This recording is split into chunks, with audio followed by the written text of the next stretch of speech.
Bonjour tout le monde, alors cette vidéo concerne les Sagittaires et les Capricornes. On va voir un petit peu le domaine sentimental pour vous ce week-end avec l'oracle, le chakra du cœur.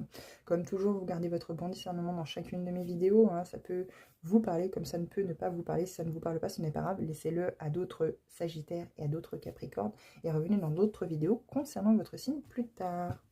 Alors Sagittaire, on vous parle de relation sauveur-sauvé. C'est par rapport à l'enfance. Il y a quelque chose à l'enfance, un rapport à l'enfance, qu'il est question d'aller chercher, d'aller trouver, pour justement savoir pourquoi vous êtes toujours dans ces relations sauveur-sauvé.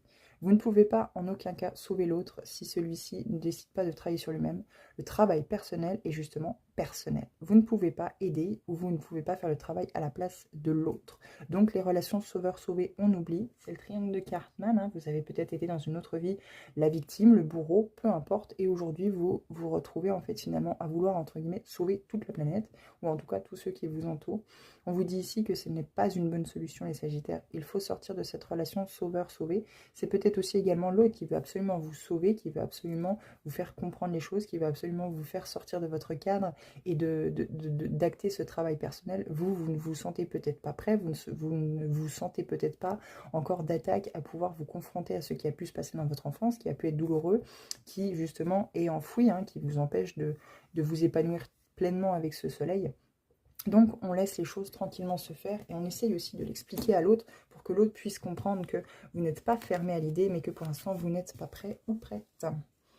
Capricorne, on vous parle de changement positif dans une relation existante au mois d'août. Alors, il y a peut-être eu des vagues d'émotions un peu intenses. Vous avez peut-être eu un raz-de-marée. Vous avez peut-être eu une tempête émotionnelle ces derniers temps. Peut-être même ces dernières années, hein, plus ou moins longues. En tout cas, on vous dit que dans une relation, il y a peut-être eu beaucoup de dialogue.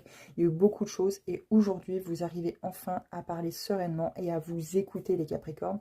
D'où ce changement positif qui arrive à vous.